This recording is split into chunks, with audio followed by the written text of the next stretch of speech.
بسم اللہ الرحمن الرحیم۔ السلام علیکم ناظرین، آج کی اس ویڈیو میں ہم آپ کو بیان کریں گے کہ اللہ تبارک و تعالی نے سانپ اور مور کو جنت سے کیوں نکالا۔ ان دونوں نے ایسا کون سا گناہ کیا تھا کہ اللہ تعالی نے ان کو جنت سے نکال دیا اور ان کو بدصورت بنا کر زمین پر نازل کر دیا۔ اور چھپکلی نے ایسا کون سا گناہ کیا تھا کہ نبی کریم صلی اللہ علیہ وآلہ وسلم نے اس کو مارنے کا حکم دیا۔ سانپ اور مور جنت سے آئے ہوئے جانور ہیں۔ جنت میں گھومنے پھرنے اور کھانے پینے کو بہت کچھ تھا، لیکن جنت میں اکیلے اور تنہا ہونے کی وجہ سے حضرت آدم علیہ السلام اداس رہتے تھے۔ اللہ پاک نے حضرت آدم علیہ السلام کی بائیں پسلی سے بی بی حوا علیہ السلام کو پیدا کیا، اور یوں حضرت آدم علیہ السلام اور حوا علیہ السلام کا ساتھ پا کر خوش ہو گئے اور وہ دونوں جنت میں خوش رہنے لگے۔ اللہ تعالی نے ان سے ارشاد فرمایا کہ تم دونوں جنت میں جہاں چاہو گھومو پھرو، جو کچھ چاہو وہ کھاؤ پیو، لیکن خبردار اس درخت کے قریب مت جانا اور نہ ہی اس درخت کا پھل کھانا۔ اگر تم نے ایسا کیا تو تم ظالموں میں سے ہو جاؤ گے۔ سانپ اور مور بھی اس وقت جنت میں رہتے تھے اور وہ دونوں بھی جنت سے باہر آیا جایا کرتے تھے۔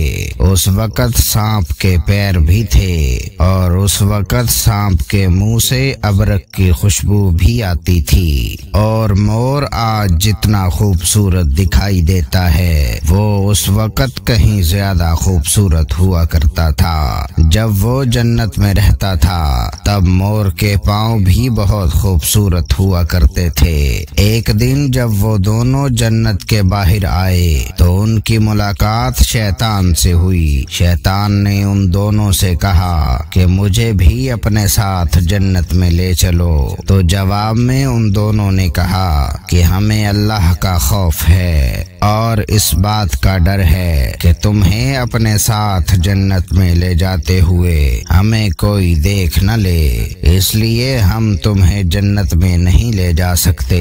اس پر شیطان نے اپنی دوستی کا واسطہ دیا کہ ہم جنت میں ساتھ رہتے تھے، مجھے بھی جنت میں لے چلو۔ مور نہ مانا، لیکن شیطان نے ان کو دائمی زندگی کا خواب دکھایا جس پر سانپ مان گیا، اور سانپ نے شیطان کو مشورہ دیا کہ تم میرے منہ میں بیٹھ جاؤ اور میں تمہیں جنت میں جا کر اگل دوں گا اور اس طرح تمہیں کوئی دیکھ نہیں سکے گا۔ سانپ نے شیطان کو منہ میں بٹھا کر جنت میں لے جا کر اگل دیا۔ اس طرح شیطان دوبارہ جنت میں داخل ہونے میں کامیاب ہو گیا۔ شیطان نے جنت میں حضرت آدم علیہ السلام اور بی بی حوا علیہ السلام سے ملاقات کی اور ان سے کہا کہ میں تمہارا خیر خواہ ہوں، تم نے جنت میں ابھی تک اس پھل کو کیوں نہیں کھایا؟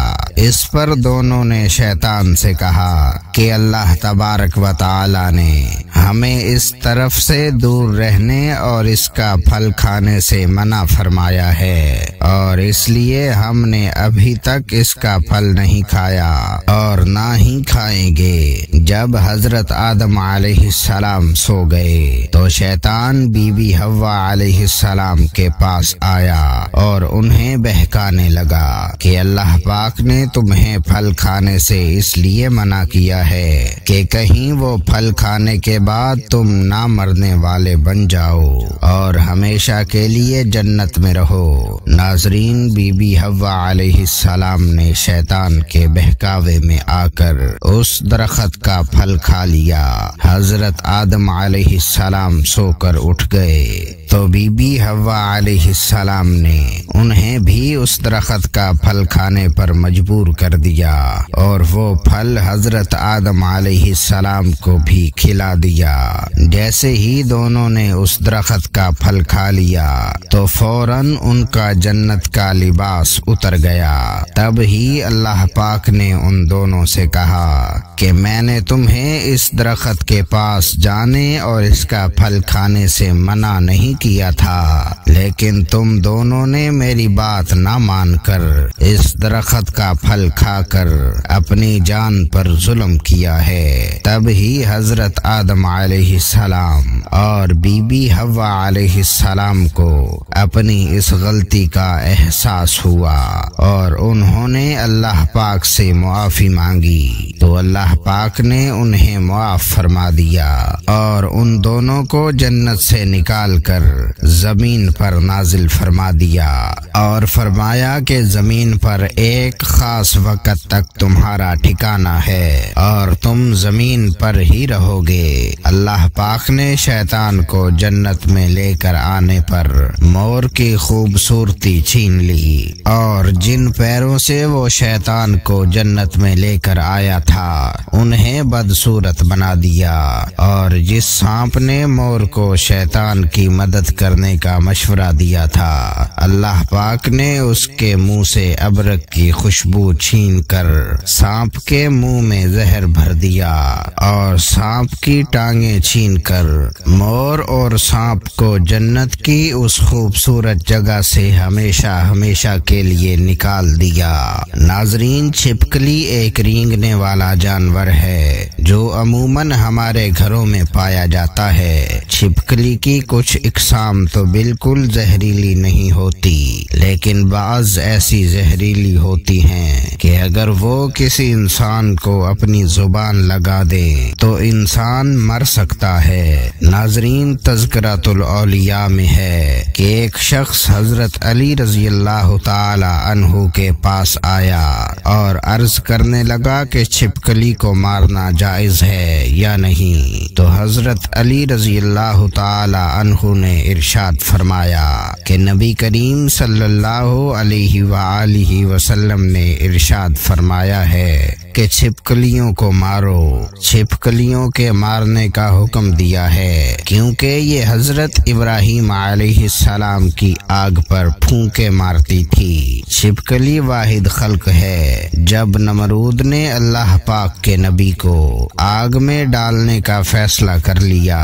تو ہر جانور اس آگ کو بجھانے کی کوشش کر رہا تھا اور یہ خوش ہو کر اس آگ کو بھڑکا رہی تھی۔ تب سے اللہ پاک نے اس پر لعنت بھیجی اور اسی وجہ سے اس کو مارنے اور اپنے گھر سے بھگانا کوئی گناہ نہیں۔ اور حضرت علی رضی اللہ تعالی عنہ ارشاد فرماتے ہیں کہ اس زمین پر کچھ مخلوقات ایسی ہیں جو انسان سے ناخوش ہیں اور انہوں نے شیطان سے وعدہ کیا ہوا ہے کہ وہ انسان کو ہر طرح سے نقصان پہنچائیں گی۔ انہی میں سے ایک چھپکلی بھی ہے۔ حضرت آدم علیہ السلام کی خلقت سے لاکھوں سال پہلے اس زمین پر چھپکلی کا امدان کثیر تعداد میں رہتا تھا اور لاکھوں کی تعدادیں بڑھنے لگا۔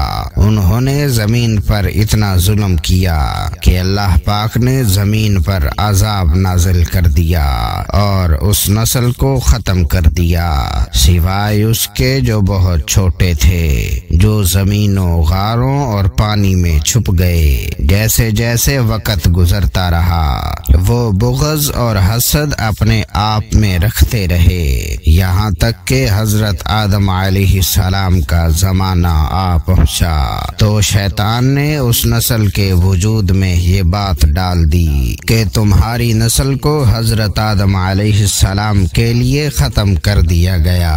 تبھی سے اس نسل کی مخلوقات انسان سے نفرت کرتی ہے اور کوشش کرتی ہے کہ انسان کو نقصان پہنچایا جائے۔ چنانچہ حضور پاک صلی اللہ علیہ وآلہ وسلم کی بہت سی حدیثوں میں بھی چھپکلی کو مارنے کا حکم ہے۔ ایک موقع پر حضور پاک صلی اللہ علیہ وآلہ وسلم نے فرمایا کہ کوئی شخص کسی چھپکلی گرگٹ کو پہلی چوٹ میں مار ڈالے، اس کے لیے 100 نیکیاں لکھ دی جاتی ہیں، اور دوسری چوٹ کے مارنے پر اس سے کم، اور تیسری چوٹ کے مارنے پر اس سے کم۔